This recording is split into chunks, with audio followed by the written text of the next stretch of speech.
பாமுகம் பாட்டிவியிலான தமிழ் வானில் ஊடாகுறவனின் இணை வருவது சமகால இலக்கியத்துக்குள்.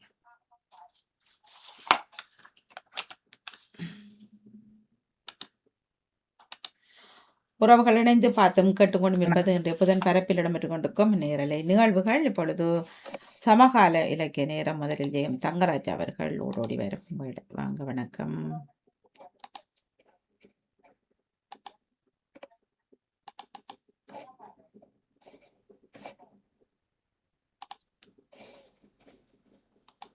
இனிய வணக்கத்துடன் சமகால இலக்கிய நேரத்துக்காக நெதர்லாந்திலேருந்து ஜெயம் தங்கராஜன்.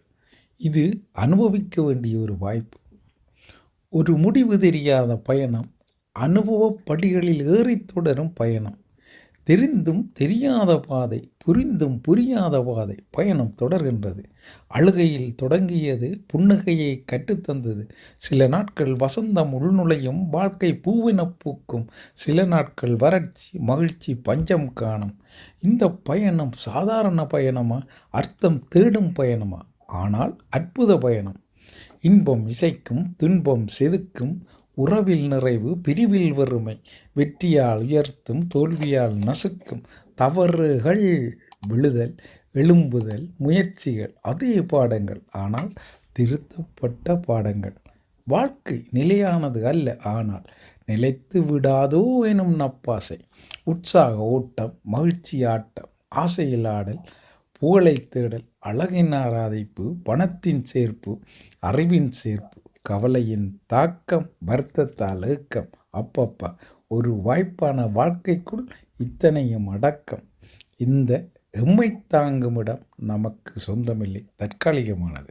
அதன்பின் நிரந்தர ஓய்வு. இதற்குள் அகந்தை எதற்கு? விழித்துணர்ந்தால் இது அனுபவிக்க வேண்டிய ஒரு வாய்ப்பு. அதை அனுபவித்து விடுவோமே. நன்றி, வணக்கம். நன்றி, சூப்பர், நன்றி, வணக்கம். இனிய வணக்கத்துடன் சமகால இலக்கிய நேரத்துக்காக நெதர்லாந்திலிருந்து ஜெயம் தங்கராஜன். வணக்கம், பாருங்கள். காலை வணக்கம் அணி அனைத்து பாமவர்களுக்கும். இது புதன்கிழமைக்கான சமகால இலக்கியம். இதனை 677வது யானுடைய காசாக்கப்படும் கல்வி. இன்று சாதாரண வறுமையிலே கீழும் வாழும் மக்கள் தங்களுடைய பிள்ளைகளை பாடசாலைக்கு அனுப்புகின்றார்கள். ஆனால் பெரும்பாலான மாணவர்களின் படிப்பில் முன்னேற்றங்கள் நிறைவாக இல்லை, பெறுபேறுகளும் குறைவாகத்தான் இருக்கின்றன. சில நாடுகளில் அதேவேளை பாடசாலை படிப்பிக்கும் ஆசிரியர் டியூஷன் சென்டர்களில் தெளிவான விளக்கங்களுடன் படிப்பிக்கின்றார்கள். பள்ளியில் சரியான முறையில் படிப்பிக்காமல் டியூஷன் வகுப்பில் அதே ஆசிரியர்மார் பணத்தை வாங்கி கற்பிக்கின்றார்கள். தாயத்தில் இது அதிகமாக நடந்து கொண்டிருக்கின்றன. பணமுள்ளோர் பெருந்தொகை பணம் செலுத்தி தங்களது பிள்ளைகளை டியூஷன் சென்டர்களுக்கு படிப்பிக்கின்றார்கள். இதே மாதிரி தான் கலை வகுப்புகளுக்கும் பிள்ளைகளை ஓடி ஓடி கொண்டு சென்று படிப்பிக்கிறார்கள். பணம் செலுத்த வழி இல்லாத பிள்ளைகள் துன்பப்படுகின்றார்கள். டியூஷன் சென்டர் நடத்துபவர்களும் அங்கு படிப்பிக்கின்ற ஆசிரியர்களும் தங்களுடைய வருமானத்திற்காக சாதாரண மக்களை சுரண்டி வாழ்கின்றார்கள். இதே ஆசிரியர்கள் பாடசாலையின் தெளிவாக விளக்கமாக மனச்சாட்சியுடன் படிப்பிப்பார்கள் என்றால் டியூஷன் சென்றவர்களுக்கு மாணவர்கள் போக மாட்டார்கள்.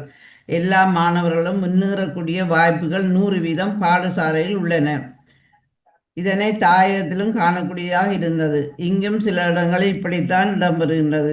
பிள்ளைகளை வருங்கால வாழ்வை சிந்தித்து பெற்றோர்களும் ஆசிரியர்களும் கவனம் எடுத்து செயல்படுவார்கள் என்றால் பிள்ளைகள் எதிர்காலத்தில் நடந்த சிறப்பு கல்வியாளர்களாக வாழ்வார்கள் என்பது உண்மை. நன்றி, வணக்கம். நன்றி, வணக்கம். வணக்கம். வாங்க. அவர்களுக்கும் திருநடாமோகன் அவர்களுக்கும் அன்பான காலை வணக்கத்தை குறிக்கொண்டு சமகால இலக்கியம் தொடர் 215 மகிழ்ச்சி. மகிழ்ச்சி. உலகில் உள்ள அனைவரும் மகிழ்வுடன் வாழ விரும்புகின்றனர். அதற்கான தேடல்களிலும் ஈடுபடுகின்றனர். அடிப்படையில் மகிழ்ச்சி என்பது மனநிலை சார்ந்தது. அது நமக்கு வெளியே இல்லை. அதாவது பணமோ பொருளோ பிற மனிதர்களோ நமக்கு மகிழ்வை தர முடியாது. மகிழ்வு நமக்குள்ளே தான் இருக்கின்றது. மகிழ்வான மனநிலையை நாம் தான் உருவாக்கி கொள்ள வேண்டும். நல்ல உறவுகள் மகிழ்ச்சியின் முதன்மையான காரணியாகும். யாருக்கு நல்ல குடும்ப உறவுகளும் நண்பர்களும் அமைந்திருக்கின்றார்களோ அவர்கள் நிச்சயம் மிகவும் மகிழ்ச்சியாக இருப்பார்கள். மாறாக நல்ல உறவுகள் அமையாவிட்டால் எவ்வளவு வசதி வாய்ப்புகள் இருந்தாலும் அங்கு மகிழ்ச்சி குறைவாகவே இருக்கும். நமது வேலையில் நமக்கு கிடைக்கும் மன நிறைவை மகிழ்ச்சியின் இன்னொரு காரணியாக கொள்ளலாம். நமது பணியில் நமக்கென்று சில இலக்குகளை உருவாக்கி அதனை அடைந்து விட்டோம் என்றால் அது மிகப்பெரிய மகிழ்ச்சியை நமக்கு தரும். பணி இலக்குகளை உருவாக்கி அவற்றை அடைய உழைக்க வேண்டும். பணியில் இருந்து ஓய்வு பெற்றவர்கள் கூட குடும்பத்தில் தாத்தா பாட்டி என்னும் பணியில் நிறைவும் மகிழ்ச்சியும் பெறலாம். புதிதாக நாம் ஒன்றை கற்றுக்கொள்ளும் போது அல்லது திறமைகளை வளர்த்து கொள்ளும் போது அதுவும் நமக்கு மகிழ்ச்சியை தருகின்றது. எனவே நாம் எப்போதும் ஏதாவது ஒன்றை கற்றுக்கொள்ளும் ஆர்வம் உள்ளவர்களாக இருப்போம். நல்ல புத்தகங்களை வாசிப்பது, நல்ல பொழுதுபோக்குகளில் ஈடுபடுவது, பயணம் செய்வது, இயற்கையை ரசிப்பது எல்லாம் மனிதரின் மகிழ்ச்சிக்கு முக்கிய காரணிகளாக இருக்கின்றது. உடல் நலத்தோடு வாழ்வது எவ்வளவு பெரிய மகிழ்ச்சி என்பதை நாம் நோயால் வருந்தும் போதுதான் உணர்கின்றோம். எனவே உடல் நலனில் நாம் மிகவும் அக்கறை உள்ளவர்களாக இருக்க வேண்டும். சில சமயங்களில் கடந்த காலத்தின் தவறுகள், தோல்விகள் எப்போதும் நம் கண்முன் நின்று நம் நிகழ்காலத்தை மகிழ்வுடன் அனுபவிக்க விடாமல் தடுக்கின்றன. எனவே கடந்த காலத்தை மறந்து விடுவது நிகழ்கால மகிழ்ச்சிக்கு கட்டாயம் தேவை. பிறரை பற்றி சிந்திப்பது, அவர்கள் மீது பரிவு கொள்வது, சமூக பணிகளில் ஈடுபடுவது மகிழ்ச்சியை இரட்டிப்பாக்கும். நமது தேவைகள் மகிழ்ச்சியை பற்றி மட்டும் கவலைப்பட்டு கொண்டிராமல் பிறரின் தேவைகளை பற்றியும் அக்கறை செலுத்தினால் மகிழ்ச்சி நம்மை தானாய் தேடி வரும். புதிதாக படைக்கும் திறன் கொண்டவர்கள், ஓவியர்கள், பாவலர்கள், சிற்பிகள், எழுத்தாளர்கள் போன்ற படைப்பாற்றல் கொண்டவர்கள் மிகவும் மகிழ்ச்சியாக இருப்பதை ஆய்வுகள் சுட்டிக்காட்டுகின்றன. மகிழ்ச்சியின் முக்கிய காரணி ஆன்மீகம். ஆன்மீக வாழ்வில் நம் குடும்பங்கள் இணைந்திருந்தால், இறையாசிர் எம்மில் நிறைந்திருந்தால் உலகம் தர முடியாத மகிழ்ச்சி எம்மில் நிறைவாக இருக்கும். நன்றி, வணக்கம். நன்றி, வணக்கம். வணக்கம் வாணி. வணக்கம். நானும் ஒரு இலக்கியம் தரலாமா? தாருங்கள். ஓகே, நன்றி. கதைக்குது. ஆம், இனிதான வணக்கம் அன்புறவுகளே. இலக்கிய நேரத்திற்காய் இனிதாய் நுழைபவள் நகுலா சிவநாதன். பெயர்வு வாழ்வில் நம்பகத்தன்மை. பெயர்வு வாழ்வென்றால் புலம்பெயர்ந்த வாழ்வில் ஒரு நம்பகத்தன்மை. வாழ்க்கை என்ற வண்ணமான சுழற்சி நம்பிக்கை என்ற வித்தில் இருந்தே பூக்கிறது. நம்பிக்கை என்ற வித்தே நாளைய வாழ்வை மலரச் செய்யும் சொத்து. இன்றைய வாழ்வு சுகமும் சுதந்திரமும் நிறைந்ததாக இருப்பதனால் எதுவும் செய்துவிட முடியும் என்று எண்ணுகிறார்கள். இதனால் மற்றவர்களை அணைத்தோ அன்பு செய்தோ வாழ முடிவதில்லை. இது காலத்தின் கோலமா இல்லது வாழ்க்கையின் ஓட்டமா? இயந்திரமயமான சுழற்சியில் வெறுப்பும் மனிதர்களை மதியாத தன்மையும் மலிந்து பெருகுவதை காண முடிகிறது. அன்போடு இயந்த வழக்கென்ப ஆறுயிர்க்கு என்போடு இயந்த தொடர்பு என்று வள்ளுவர் அழகாகவே குறளி சொல்லி இருக்கிறார். அதாவது உயிர்கள் எலும்புடன் கூடிய உடம்போடு பொருந்தி இருப்பது அன்புடன் பொருந்திய வாழ்க்கை வாழ்வதற்கே என்று வள்ளுவர் அழகாக கூறினார். இதனால் தான் அன்பு செய்தே வாழ்வது என்பது எமது பண்பாடாகிறது. இன்றைய இந்த பெயர்வு வாழ்வில் பலர் நம்பகத்தன்மையின்றி நடந்து கொள்வதை காணக்கூடியதாய் உள்ளது. இது மனதளவில் கவலையை தோற்றுவிக்கக்கூடிய ஒன்றாகும். மனிதன் ஒரு சிறப்பு விலங்கு. தனித்து வாழ்வதை விட சமுதாயமாக வாழவே முனைபவன். அப்படியான சமுதாய வாழ்வு தான் நிலைக்கக்கூடியது. மனித வாழ்வில் நாம் நம்பிக்கை பலத்தை உருவாக்கி வாழ முற்பட வேண்டும். நம்பிக்கை பலமே தும்பிக்கையாக எமக்கு பயன்படும். மாறாக பாதிப்புகளை ஏற்படுத்தும் விடயங்களில் நாங்கள் முன்னேற்றகரமான வாழ்வை இழந்து நிற்கின்றோம். பணம் கொடுக்கல் வாங்கல், பொறுப்பு, பதவி, அன்பு பரிமாற்றம் இவை நம்பகத்தன்மையுடன் நடந்தால்தான் நாளைய சமுதாயத்தில் பல விடயங்களை கட்டியெழுப்ப முடியும். இது நம்மிடம் இல்லாமல் போகிறது என்பதை நாம் இன்றைய காலத்தில் கண்டுகொள்ளுகிறோம். இது ஏன் கால மாற்றமா இல்லது கடுகதி வேகமா? நம்பகத்தன்மை என்பது ஒரு சிறந்த பண்பு. நம்பகத்தன்மை என்பது சிறந்த ஒரு பண்பு. மக்களை வெகுவாக கவர்ந்தெழுக்கும் பண்புகளில் இதுவும் ஒன்று. அப்ப நம்பிக்கை என்பது பேச்சில் மட்டும் இருந்துவிடக் கூடாது, மாறாக செய்யும் செயல்களில் இருக்க வேண்டும். நேர்மை, உண்மை உள்ளவர்கள்தான் இறை நம்பிக்கையுடன் வாழ்வர். நம்பிக்கை உடல் உள்ள ஆன்மீகம் சார்ந்த விடயம். நல்ல செயற்பாடுகள் இதனூடாகத்தான் அரங்கேறுகின்றன. இறை நம்பிக்கையை வைத்திருக்கும் ஒவ்வொரு மனிதனும் கடவுளுக்கு பணிந்து நல்லெண்ண செய்வான். இதனால் தான் நன்மையான செயற்பாடுகள் என்றும் நடைபெறுகிறது. நம்மிடம் நம்பி ஒப்படைக்கும் விடயங்கள் நாளைய நம்பிக்கையோடு செயலாற்ற முனைய வேண்டும். இதனால் சமுதாயத்தில் நல்ல செயற்பாடுகள் விளையும். நம்பிக்கையின்மை ஏன் ஏற்படுகிறது? மனிதரோடு மனிதர் புரிந்து பழகாத தன்மை, விட்டு கொடுக்க மனமின்றிய தன்மை, புரிந்துணர்வு இல்லாத நிலைகளால் நம்பிக்கையின்மை ஏற்படுகிறது. காலப்போக்கில் இது ஒரு நம்பகம் இல்லாத ஒரு தன்மையை உருவாக்கப் போகிறது. ஒவ்வொரு மனிதனும் செயற்பாட்டிலும் இறை நம்பிக்கை பலமாகவும் இருப்பின் நம்பிக்கை இதயத்தில் பூக்கும். இதனால் நம்ப தகுந்த மனிதன் சமுதாயத்தில் அமைதியாக நட்பாக வாழ முடியும். நம்பிக்கை ஒரு சொத்து, நம்பினால் கெடுவதில்லை 4 முறை தீர்ப்பு என்பர். ஆதலால் ஒரு சமூக மறுமலர்ச்சிக்கு, திருப்திகரமான நல்வாழ்விற்கு நம்பிக்கை தன்மை எப்பொழுதும் தேவை என்பதை உளவியலாளர்களே உறுதிப்படுத்தி இருக்கிறார்கள்.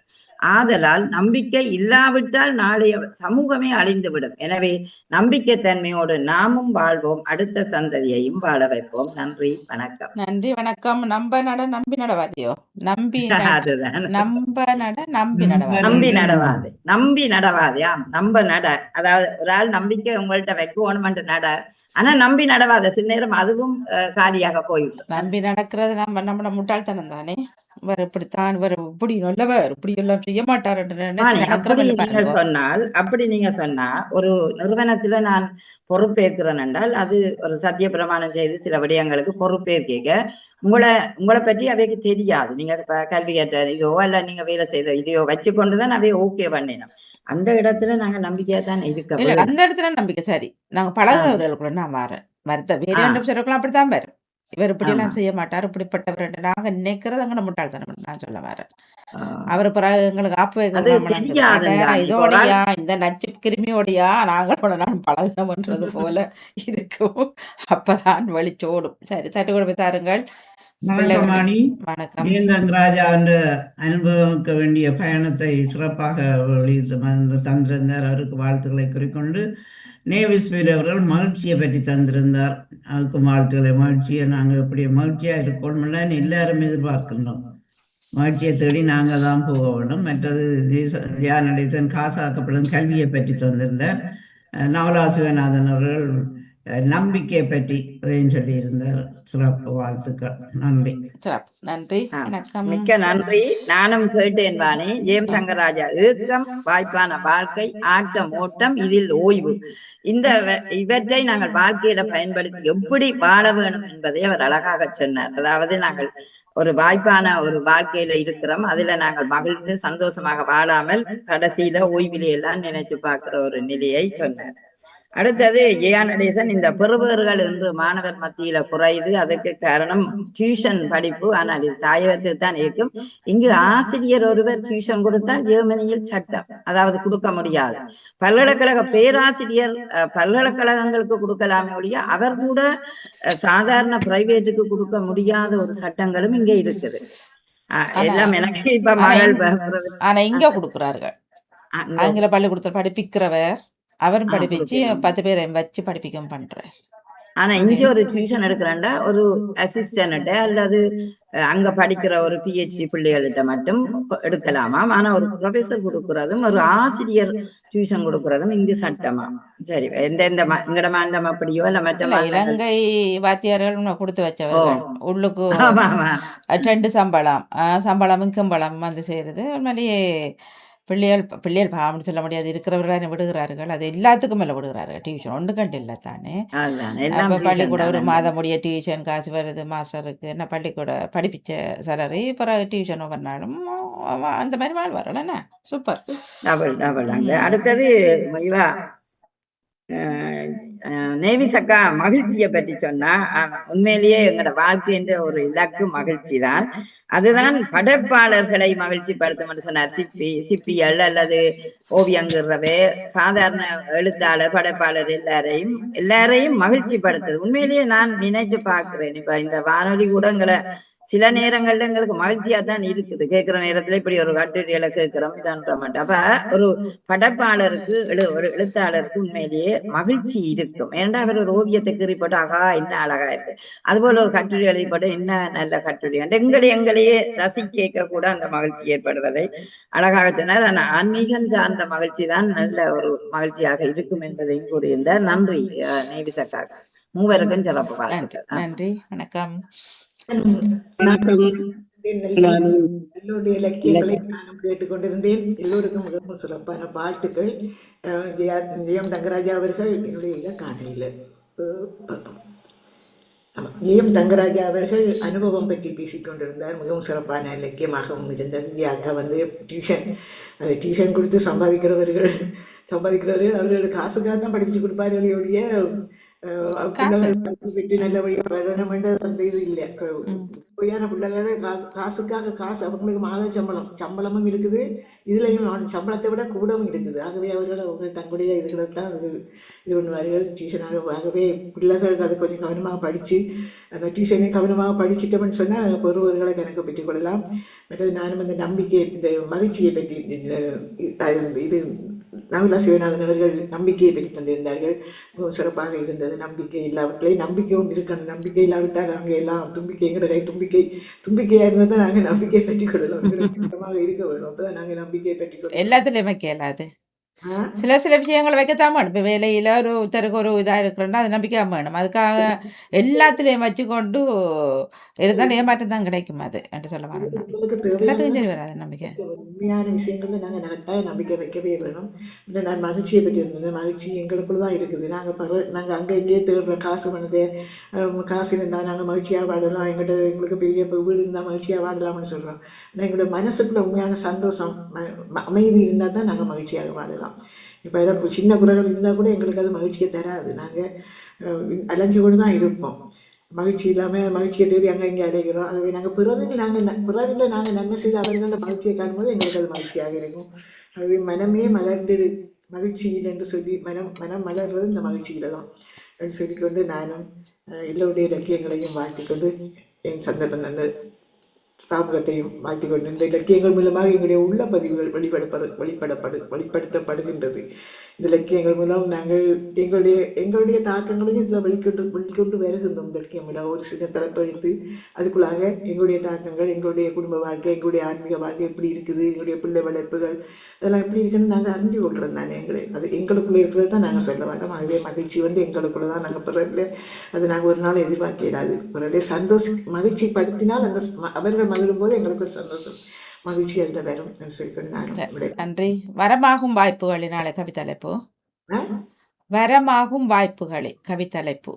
வரமாகும் வாய்ப்புகளை அந்த இதில் போட்டிருக்கு உறவுகளுக்குள்ள. அதில் பார்க்காம அப்படி இப்படி என்று தலைப்பை மாற்றாம அதில் இருக்கு வரமாகும் வாய்ப்புகளே. நவலவதியர் சமகால இலக்கியம் நால்வருடைய இலக்கியமும் கேட்டு சிந்திக்க வேணும். நாங்களும் என்ன நம்பிக்கை வைக்க வேணும். எதில நம்பிக்கையில தானே வாழ்கிறோம். இருப்போம் என்ற நம்பிக்கையில தானே நாமே வாழ்ந்து கொண்டிருக்கிறோம். ஆனா நம்பிக்கையால் பல ஏமாற்றத்திற்கு முடிந்திருக்கிறது. எதுவும் நடப்பதை காண்போம். எல்லோருக்கும் சிறப்பான வாழ்த்துக்கள். நன்றி வாணி. நன்றி. வணக்கம். வணக்கம் ஜெயமலர் ஜெயம். நான் 4 பேருடைய இலக்கியங்களை கேட்டுக்கொண்டிருந்தேன். சிறப்பான வாழ்த்துக்கள். நம்பிக்கை பற்றி கடைசியா வந்த நம்பிக்கை. எல்லாருக்கும் நம்பிக்கை இருந்தால் நம்பி நடக்க கூடாது. நம்பி நடவாதே, நம்பி நடவாதே மாதிரிதான். நாங்க முழுமையாக ஒரு சொல்ல நம்பிக்கை வைக்கவும் கூடாது, அதே நேரத்துல நம்பிக்கை வைக்காமலும் இருக்கக்கூடாது. அதனுடைய அது ஒரு நல்ல இலக்கியமா இருந்தது. மற்றது டியூஷன் இதை பற்றி ஒரு இலக்கியம் வந்திருந்தது. அது டியூஷனால உழைக்கிறாக்கள் இலங்கையில் உள்ளாக்களும் இங்கிலாந்துல உள்ளாக்களும் தான். மற்ற இடங்கள்ல பெருசா டியூஷனால உழைக்கிற மாதிரி தெரியல எனக்கு. மற்ற இடங்கள்ல வந்துட்டு இப்ப நாங்கள் எங்க இடத்துல பெருசா நாங்கள் நிறைய இப்ப உங்களோட இடத்துல சின்ன வகுப்புல இருந்தல அப்படி 2 வயதுல இருந்து பிள்ளைகள் போத்து அதான் அது ஆகல. இப்ப 10ஆம் வகுப்பு 12 அப்படியானதுக்கு நேரம் விட்டாலும் ஓரளவுக்கு பரவாயில்ல. இது சின்னல இருந்தல அப்படின்னு. அதே மாதிரிதான் அங்கே ஸ்ரீலங்கா அதே மாதிரிதான் சின்னல இருந்தே போயினோம்.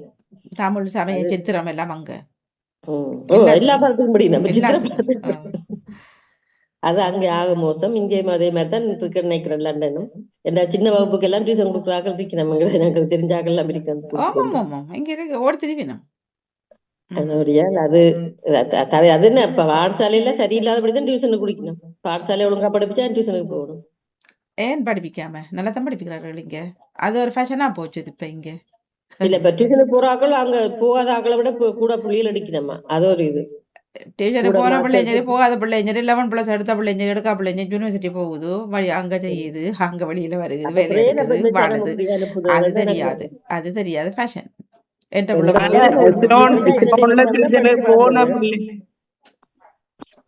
போன பிள்ளையெல்லாம் கூட மார்க்ஸ் சிலோன சொல்லல அவர் இங்க கேட்கிறார். சிலோன்ல எல்லாரும் 12 ஸ்டார் எடுக்கலாம் தானே எல்லாரும் டியூஷனுக்கு போறது. அங்க டியூஷனுக்கு அது பெருமை இல்லை தானே. ஒரு 2 பிள்ளை 12 ஸ்டார் எடுக்கிறதுன்றது பெருமை இல்லை. டியூஷன் எடுக்காம எந்த பிள்ளை எடுக்குதோ அதான் பெருமை. நீங்க பள்ளிக்கூடத்துல சப்பி டியூஷன்ல சப்பி அதுதான் சொல்றேன். போனாக்கள் முக்காவாசி பேர் வடிவத்தான தான் ரிசல்ட் எடுத்தாங்க. இங்கேயும் அதைத்தானே செய்யறாரு. அதுதான் சொல்றேன். இங்க பால்குடி பிள்ளைகளை தூக்கி கொண்டு போய் அங்க நடத்தி விடுறது பிள்ளைகளை பாவங்கள். அந்த லஞ்சு 2 பானை அப்படியே பட்டரை போட்டு அதுக்குள்ள ஒரு ஹேமை வச்சு அப்படியே பள்ளிக்கூடத்தால இருந்து அதை நொறு அந்த பிள்ளை வெனிச்சிட மற்ற இதுகளும் இல்லாம போகுது. அது வந்து போன்ல இருந்து கேம் விளையாடு திரும்ப கொஞ்சம் நேரம் 10 நிமிஷம் வந்தா இல்ல பெற்றோரோட சகோதரங்களோட இருக்கிற நேரங்களே விளையாடுற நேரங்களே குறைவு. சொன்னா சொல்லுங்க உங்களுக்கு என்ன நீங்க வளர்த்து பிள்ளைகளை வளர்த்து எடுத்து கல்யாணம் எல்லாம் கட்டி வச்சுட்டு கதைப்பீங்களான்னு எங்களுக்கு சொல்லுதல் இப்ப. நன்றி.